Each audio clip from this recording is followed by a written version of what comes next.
गंगा नदी के किनारे एक साधु रहते थे। वे न केवल विद्वान थे, बल्कि उनके पास जादुई शक्तियां भी थीं।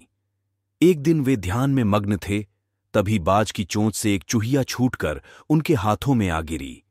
उसकी छोटी सी पूंछ व काली चमकीली आंखें थीं।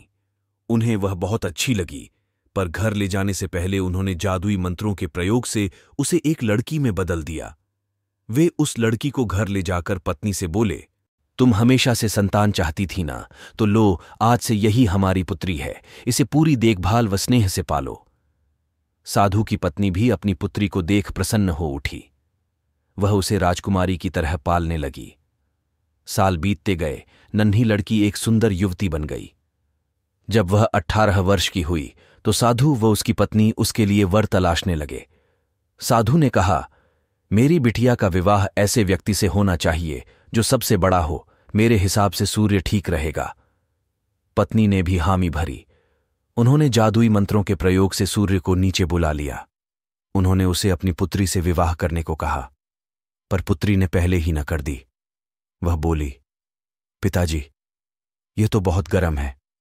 मैं उससे विवाह करूंगी जो इससे भी बेहतर हो। साधु निराश हो गए। उन्होंने सूर्य से कहा कि वे ही कोई वर सुझाए।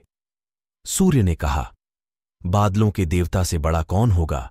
उनमें तो मेरी किरणों को भी रोकने की शक्ति है। साधु ने बादलों को नीचे बुलाया व अपनी पुत्री से विवाह करने को कहा, पर इस बार फिर पुत्री ने मना कर दिया। वो बोली, ये तो कितना बदसूरत है, मैं इससे विवाह नहीं कर सकती।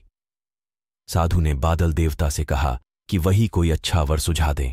वे बोले, पवन देवता ठीक रहेंगे, वे तो मुझे भी अपने फूंक से उड़ा देते हैं। साधु ने पवन देवता को बुलाकर अपनी पुत्री से विवाह करने को कहा। पुत्री ने फिर इनकार कर दिया। बोली, मैं इससे शादी नहीं करूंगी, ये तो कहीं टिकते नहीं, हमेशा यहां वहां भागते रहते हैं। साधु ने पवन देव से पूछा, क्या मेरी पुत्री के लिए ऐसा वर हो सकता है जो आपसे भी बेहतर हो? पवन देव ने कहा कि पर्वत देव मजबूत व ऊंचे हैं, वे मेरा भी रास्ता रोक देते हैं। साधु ने पर्वत देवता से कहा कि वह उसकी पुत्री से विवाह कर लें। पुत्री ने फिर से मना कर दिया। वह बोली, ये तो बहुत लंबे, सख्त व कठोर हैं, मैं इनसे विवाह नहीं कर सकती, इनसे भी कोई बेहतर चाहिए। पर्वत देवता ने चूहे का नाम सुझाया। वे बोले, माना, मैं काफी सख्त, मजबूत व ऊंचा हूं, पर चूहे मुझ में भी आसानी से बिल बना सकते हैं। साधु ने चूहे को बुलाया। उसे देखते ही उसकी पुत्री खुशी से उछल पड़ी। हां पिताजी, यही तो है वह, मैं जिससे शादी करना चाहती थी। साधु ने सोचा, इसे ही किस्मत कहते हैं।